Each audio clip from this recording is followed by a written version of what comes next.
DG कौन है? DG हमें पहले एनिमे में देखने को मिला था, ये लुकिज्म के बिल्कुल ही लास्ट एपिसोड में तुमने देखा ही होगा।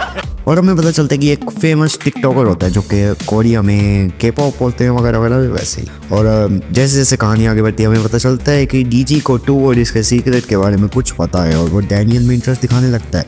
डीजी को एक रहस्यमय बंदे के बारे में भी पता होता है जो अचानक से गायब हो गया था एक पूरी की पूरी जनरेशन को निपटाने के बाद। तो कौन था वो बंदा, ये हम जानेंगे आगे की वीडियो में, तो वीडियो में एंड तक बने रहना। तो चलो वीडियो को शुरू करते हैं। डीजी डैनियल में इंटरेस्ट दिखाने लगता है और उसको पता था कि डैनियल के पास दो बॉडीज हैं। डैनियल एक बंदे के बारे में उस टाइम रिसर्च कर रहा था जिसका नाम जेम्स ली था। तो डीजी उसको कहता है कि मैं तुम्हें बता सकता हूँ अगर तुम 4 मेजर स्क्रूज को ख़त्म कर दो है या एटलीस्ट उनके जितने पावरफुल हो जाओ तो मैं तुम्हें बता दूंगा। डैनियल भाई लग जाते हैं पावरफुल बनने में और वर्कर की ऐसी की तैसी कर देते हैं।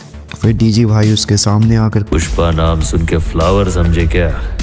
फ्लावर नहीं, फायर है। या तो तू वर्डीज का सीक्रेट जान ले या फिर तू उस रहस्यमय बंदे के बारे में जान ले। और मैं तुम्हें एक एडवाइस दूंगा कि तू उसी चीज़ को चुनियो जो तुझे सबसे ज़्यादा अभी के टाइम में महत्वपूर्ण लग रही है, यानी कि इम्पोर्टेंट लग रही है। अगर तू जानना चाहते हैं कि टू वर्डीज का सीक्रेट तो मैं तुझे वो बताऊँगा। अगर तू जानना चाहता है उस बंदे के बारे में तो मैं तुझे उसके बारे में भी बता दूंगा। तो सोच समझ के फैसला लियो क्योंकि ये एक फैसला बहुत कुछ चीज़ें बदल सकते थे लिए।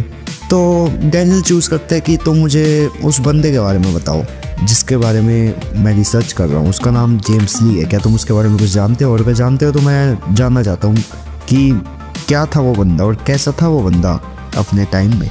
तो यहाँ पर डीजी बोलना चालू करता है, James Lee the legend of first generation.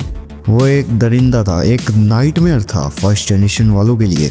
उसने अकेले ही पूरी जनरेशन को ख़त्म कर दिया। उसने अकेले ही बहुत तबाही मचाई। उसके बाद वो गायब हो गया, उसका किसी को पता नहीं चला। बट उसने उस टाइम हर टीम का एक बॉडी पार्ट ले लिया जिससे उसका खौफ बना रहे। एंड इसके बाद जेम्स डैनियल को कहता है बस अभी के लिए इतना काफ़ी है और तुम्हें और ज़्यादा जानने की ज़रूरत नहीं है। फिर जैसे जैसे कहानी आगे बढ़ती है हमें पता चलता है जेम्स ली के बारे में। जेम्स ली एक प्रो फाइटर था, वो चार्ल्स चोई के लिए काम करता था, उसका वफादार था। उसने चार्ल्स चोई की हेल्प की कैप्टन किम को मार के और उसके रास्ते के जो बाकी कांटे थे उनको भी हटाकर फिर आगे हमें देखने को मिलता है कि एक बंदा जेम्स ली को ढूंढता हुआ आता है एक बार में। वहाँ जेम्स ली भी पहुँचता है, उन दोनों के बीच बहुत एपिक फाइट हुई। वहाँ एक फ्लैशबैक सीन हमें दिखाया जाता है जहाँ पर फर्स्ट जनरेशन के किंग ऑफ अनसान किंग तेसोमाक को फाइट में हरा दिया होता है जेम्स ली ने। जेम्स ली उसको 2 चांस देता है, या तो मैं तुझे यहीं पे मार दूंगा नहीं तो तेरा एक बॉडी पार्ट लेके चल जाऊंगा। बता तू क्या चुनना पसंद करेगा? तेरी ही चॉइस पर हम तेरा बुरा निर्धारण करेंगे, मतलब तेरी पूरी लाइफ इसी पर निर्धारित होगी कि तू क्या चॉइस कभी लेता है। तो तेसोमा कहता है कि बॉडी पार्ट वाला ऑप्शन ज़्यादा बढ़िया है। तो जेम्स ली कहते हैं ठीक है तो मैं तेरी एक आँख लेके जा रहा हूँ। और वहीं उस बार में तेसोमा आया होता है जेम्स ली से बदला लेने के लिए क्योंकि उसे कहीं से खबर मिलती है कि जेम्स ली वहाँ पर आने वाला है, इसलिए वो भी वहाँ पर आ जाता है। वहाँ डैनियल होता है अपने क्रेजी मोड में, लेकिन उससे पहले वहाँ पहुँच जाता है जेम्स ली एंड उन दोनों के बीच एक एपिक फाइट होती है एंड मज़ा ही आ जाता है। जो पहले फाइट हुई थी वो हमें नहीं दिखाई गई थी, लेकिन हाँ बार वाली फाइट हमें ज़रूर दिखाई गई थी। और जो पहले वाली फाइट थी जो फ्लैशबैक वाली वो शायद हमें आगे कहीं जब फर्स्ट जनरेशन का आर्क चालू होगा तब हमें देखने को मिले। फिर आगे और किंग्स की कहानी हमें देखने को मिलती है, लाइक किंग ऑफ शियोल चिचेंग क्वैक जो पहले था। उसको मारने के लिए जेम्स ली ने किताई किंग को भेजा था जो उसको जान से मार देता, बट उसने उसको छोड़ दिया और खुद किंग ऑफ शियोल बन गया और चिचेंग क्वैक को वहाँ से भगा दिया। चिचेंग क्वैक फिर एक छोटे से गाँव में जाकर राज करने लगा, तुम्हें पता ही था। फिर वहाँ डैनियल गया, कैसे वहाँ उनकी फाइट्स हुई वगैरह वगैरह। जेम्स ली ने एक बार एक साथ बहुत किंग्स से फाइट की थी, तुम्हें याद ही होगा श्योंगजी युग वाला सीन। जब जेम्स ली वहाँ पर पहुँच गया था, जेम्स ली वहाँ पर सिर्फ रेड पेपर के लिए गया था एंड जब उसने देखा कि शामन तो जिंदा है यार, शामन को भी निपटाना पड़ेगा और ऊपर से ये लोग किंग भी यहाँ पर है, मुझे कुछ तो करना पड़ेगा यार। फिर होती है फाइट स्टार्ट। वहाँ पर किंग ऑफ इंचोन आराम से बैठा होता है, वहीं पर जेम्स आके कहता है कि सब फाइट कर रहे हैं तो तुम्हें कोई ऑनर नहीं मिला तो तुम मेरे से क्यों नहीं फाइट कर लेते। तो वहाँ पर थोड़ा बहुत फाइट चलती है एंड वहाँ पर शियोंग जी-ह्यूक एंड जेम्स ली की फाइट होती है, जहाँ पर इन दोनों की फाइट मेरे ख्याल से 3 चैप्टर तो चली थी, शायद 4 चैप्टर, और दोनों ने ही अपनी बहुत ज़्यादा बढ़िया जो भी स्किल्स थी उनको प्रदर्शित किया था। मतलब इतना ज़्यादा बढ़िया थी वो फाइट च्योंगलैंग वाले आर्क में। तुम्हें पता ही होगा जब शियोंग जी-ह्यूक गया था शामन को निपटाने के लिए, क्योंकि उसको पता चल गया था कि उसी ने उसकी मदर को मारा था, विंजिन की मदर को।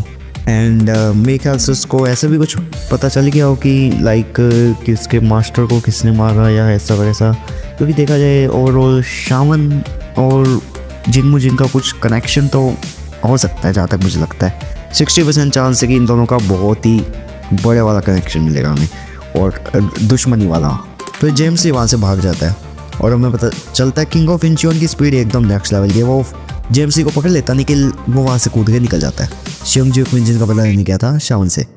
जेम्स ली ने आगे चलकर सब किंग्स का एक बॉडी पार्ट ले लिया। बाद में जब वो पावरफुल बन चुका था उसके बाद, क्योंकि इतनी कमज़ोर हालत में ना कोई भी बंदा इतनी फाइट करने की जरूरत कर ही नहीं सकता, उसने हर किंग से फाइट करी। और अब आते हैं प्रेजेंट में, हमें पता चल जाता है कि जेम्स ली ही डीजी है जिसने अपनी आइडेंटिटी छुपा रखी थी, बिकॉज उसके बहुत दुश्मन बन गए थे ना यार।